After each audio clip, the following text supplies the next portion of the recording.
Pendant 2000 ans, le monde entier a prié devant la même image. Un homme aux cheveux longs et blonds, aux yeux bleus, à la peau blanche comme le marbre, doux, serein, européen. Mais cette image n'existe nulle part dans la Bible. Nulle part. Et ce que les historiens, les archéologues et les textes bibliques révèlent sur le vrai visage de Jésus va ébranler tout ce que tu crois savoir. Ce n'est pas une question politique, ce n'est pas une provocation, c'est une enquête historique, biblique et archéologique. Parce que Jésus était une vraie personne, un homme réel, né dans un lieu précis, d'une famille précise du monde. Et quand on suit l'épreuve jusqu'au bout, on arrive à une vérité que personne n'ose montrer. Reste jusqu'à la fin, parce que ce que tu vas découvrir va changer ta façon de lire la Bible pour toujours. Commençons par le plus basique. Jésus est né à Bethléem. Il a grandi à Nazareth. Il a vécu toute sa vie en Galilée et en Judée. Ces régions se trouvent dans ce qu'on appelle aujourd'hui le Moyen-Orient, à la frontière entre l'Asie, l'Afrique et l'Europe. Une région où les populations ont toujours eu la peau brune, les cheveux foncés et les yeux sombres. Pas une opinion, une réalité géographique et anthropologique simple. Les habitants de cette région, il y a 2000 ans, ressemblaient aux habitants d'aujourd'hui, aux Palestiniens, aux Juifs mizraïs, aux Arabes du Levant. Jésus était l'un d'eux. La Bible ne décrit presque jamais l'apparence physique de Jésus, et c'est déjà une information. Si Jésus avait eu une apparence exceptionnelle, les évangélistes l'auraient noté. Ils notaient tout ce qui sortait de l'ordinaire. Mais il y a un texte, dans Ésaïe 53, une prophétie messianique écrite 700 ans avant la naissance de Jésus. Elle dit « Il n'avait ni beauté ni éclat pour attirer nos regards. Son aspect n'avait rien pour nous plaire. Aucune beauté remarquable, aucun éclat particulier. Il ressemblait exactement à n'importe quel autre homme de son époque et de sa région. Ce qui veut dire qu'il ressemblait à ses contemporains, des hommes aux traits sémitiques, à la peau mate, aux cheveux noirs et frisés, aux yeux bruns. Il y a un détail dans les évangiles que presque personne ne remarque. La nuit de l'arrestation de Jésus au jardin de Gethsémani, Judas doit montrer aux soldats qui arrêtaient, parmi tous les disciples présents. Alors il donne un signe, un baiser, pour désigner Jésus. Pourquoi ce signe était-il nécessaire?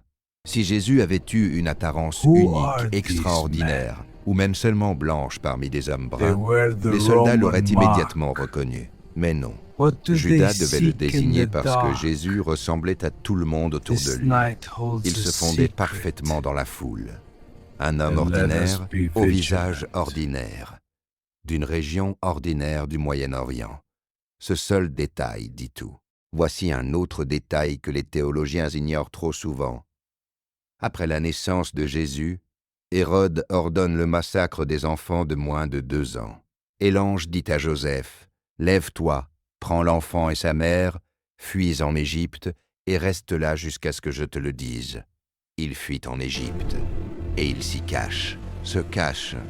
Dans l'Égypte du 1er siècle, les habitants étaient à majorité nord-africains et moyen-orientaux, des gens à la peau brune.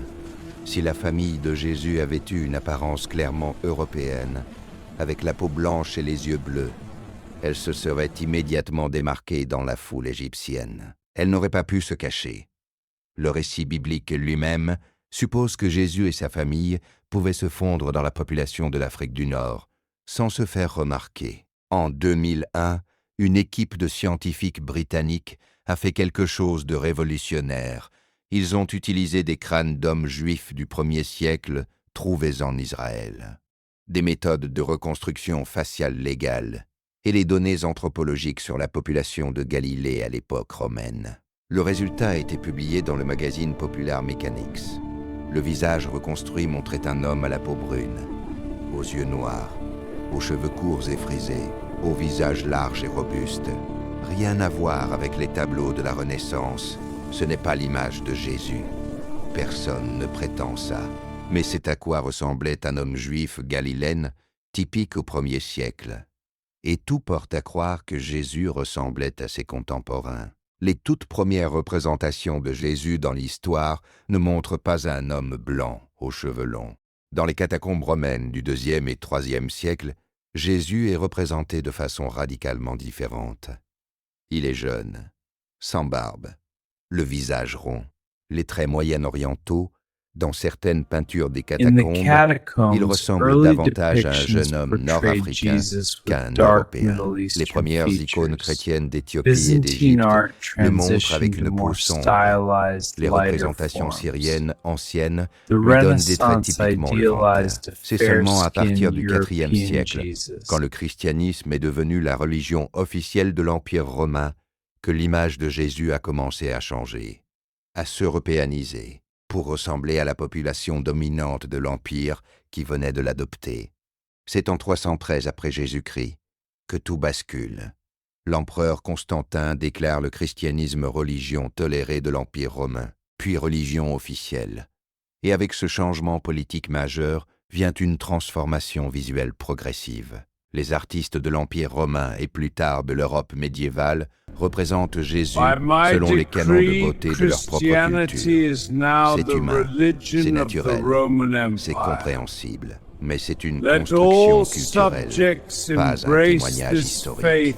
L'image que tu connais, les cheveux châtains longs, les yeux bleus, la barbe fine, elle a été popularisée au XVe et XVIe siècle par des artistes comme Léonard de Vinci, Raphaël et Michel-Ange, des Italiens, des Européens, qui peignaient Jésus comme un Européen, parce que c'est ce qu'ils connaissaient, parce que c'est ce qui parlait à leur public, pas parce que c'était vrai. Mais il y a un texte dans la Bible que tout le monde ignore dans ce débat. L'Apocalypse de Jean, chapitre 1. Jean, l'apôtre bien-aimé de Jésus, a une vision du Christ ressuscité et glorifié, et il décrit ce qu'il voit. Il dit « Ses pieds semblaient des reins ardents, comme s'ils avaient été chauffés dans une fournaise. » Les reins ardents, le métal chauffé à blanc dans une fournaise. Sais-tu de quelle couleur et les reins sont-ils brûlants, brun foncé, presque. C'est la description que Jean choisit pour les pieds et les jambes du Christ glorifié. Pas de la neige, pas du marbre blanc, de l'airain en feu. Certains théologiens disent que c'est symbolique. Peut-être. Mais Jean avait vu Jésus en personne pendant 3 ans. Quand il cherche une comparaison pour sa peau, il choisit les reins brûlants.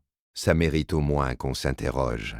Un autre détail fascinant, Paul écrit dans 1 Corinthiens 11. Si un homme a les cheveux longs, c'est une honte pour lui. Paul écrit ça dans une culture où les hommes juifs portaient les cheveux courts. Maintenant, pense à ça. Si Jésus, le maître de Paul, avait porté les cheveux longs, Paul n'aurait jamais pu écrire cette phrase sans créer une contradiction évidente. Ses lecteurs lui auraient immédiatement dit « Mais Jésus avait les cheveux longs ». Le silence sur cette contradiction suggère fortement que Jésus avait les cheveux courts, comme n'importe quel homme juif de son époque, pas les longs cheveux ondulés des tableaux de la Renaissance. Des cheveux courts, probablement noirs, probablement frisés, comme ses contemporains galiléens. La Bible est très précise sur l'origine ethnique de Jésus. Il est de la tribu de Juda, descendant de David, de la lignée d'Abraham. Abraham venait d'Ur en Chaldée, l'actuel Irak. David était un berger de Bethléem, en Judée. Au Moyen-Orient, la généalogie de Jésus dans Matthieu et Luc inclut des femmes remarquables. Ruth, une Moabite, originaire de l'actuelle Jordanie. Rahab, une Cananéenne, du Proche-Orient. Tamar, une femme d'origine levantine. Chacune de ces femmes dans la lignée directe de Jésus portait les traits génétiques des peuples moyen-orientaux et nord-africains. Sa généalogie elle-même parle. Elle dessine le portrait d'un homme ancré dans les peuples de cette région du monde. Les historiens romains de l'époque ne décrivent pas Jésus lui-même, mais ils décrivent les Juifs de Judée et de Galilée. Tacite, Suétone, Joseph, leurs écrits dépeignent une population aux traits clairement sémitiques. Peau mate, cheveux foncés, stature moyenne, Joseph, lui-même juif du 1er siècle contemporain de Jésus, ne décrit nulle part une population aux traits européens, et les pièces de monnaie romaines représentant des Juifs capturés après la guerre de 70, après Jésus-Christ, les montre avec des traits moyen-orientaux évidents. Aucune source antique contemporaine de Jésus ne suggère une quelconque particularité physique européenne chez les habitants de Galilée. La conclusion s'impose d'elle-même. Peut-être que tu te demandes pourquoi tout ça est important. Jésus est Jésus, quelle que soit son apparence, non? Oui et non. Voici pourquoi ça compte. Pendant des siècles, l'image d'un Jésus blanc a été utilisée pour justifier la colonisation, pour imposer une version européenne du christianisme aux peuples d'Afrique, d'Asie et des Amériques, pour leur dire implicitement que Dieu ressemble aux colonisateurs. Un Jésus blanc a servi d'outil de pouvoir politique et racial. Mais la vérité biblique est exactement le contraire. Jésus est né parmi les opprimés, parmi les colonisés, dans une région sous occupation romaine. Il parlait araméen, une langue sémitique, pas le latin des dominants. Il ressemblait aux gens que Rome méprisait, et ça change profondément le sens de son message. Il y a encore quelque chose que les évangiles révèlent en silence. Matthieu liste explicitement 4 femmes dans la généalogie de Jésus, chose très rare dans les généalogies juives de l'époque. Pourquoi Matthieu les mentionne-t-il? Parce qu'elles sont exceptionnelles, parce qu'elles représentent quelque chose d'important, et parmi elles, certaines venaient d'Afrique et du Proche-Orient. La Bible elle-même montre que le sang de Jésus était mêlé, divers, issu de peuples différents de toute la région. Ce n'est pas une faiblesse dans sa lignée. Dans la Bible, c'est présenté comme une richesse, comme si Dieu avait voulu dire quelque chose par là, que son Fils ne viendrait pas d'une race pure et dominante, mais d'un mélange de peuples ordinaires, marginalisés et oubliés. Voici ce que tout ça nous dit. L'image d'un Jésus blond aux yeux bleus n'a pas 2000 ans. Elle a 500 ans, peut-être 600. Elle est le produit d'une époque, d'une culture, d'un pouvoir, pas d'une vérité historique ou biblique. Le vrai Jésus ressemblait à ses frères palestiniens, levantins et moyen-orientaux d'aujourd'hui. Il ressemblait à ces visages que les médias occidentaux montrent souvent comme des ennemis ou des étrangers. Il ressemblait aux réfugiés syriens, aux familles de Gaza, aux habitants de Jérusalem ancienne. Et cette vérité ne diminue pas Jésus d'un gramme, elle l'agrandit. Elle dit que Dieu a choisi de venir sur terre, non pas avec la puissance et l'apparence de l'empire dominant, mais avec le visage des dominés. Alors, qu'est-ce que tu fais avec tout ça? Est-ce que tu dois brûler tes tableaux? Arracher les images de tes murs? Non. L'art religieux a toujours représenté Jésus dans les traits culturels de chaque peuple. Les Chinois l'ont représenté avec des traits asiatiques, les Africains avec des traits africains, les Européens avec des traits européens.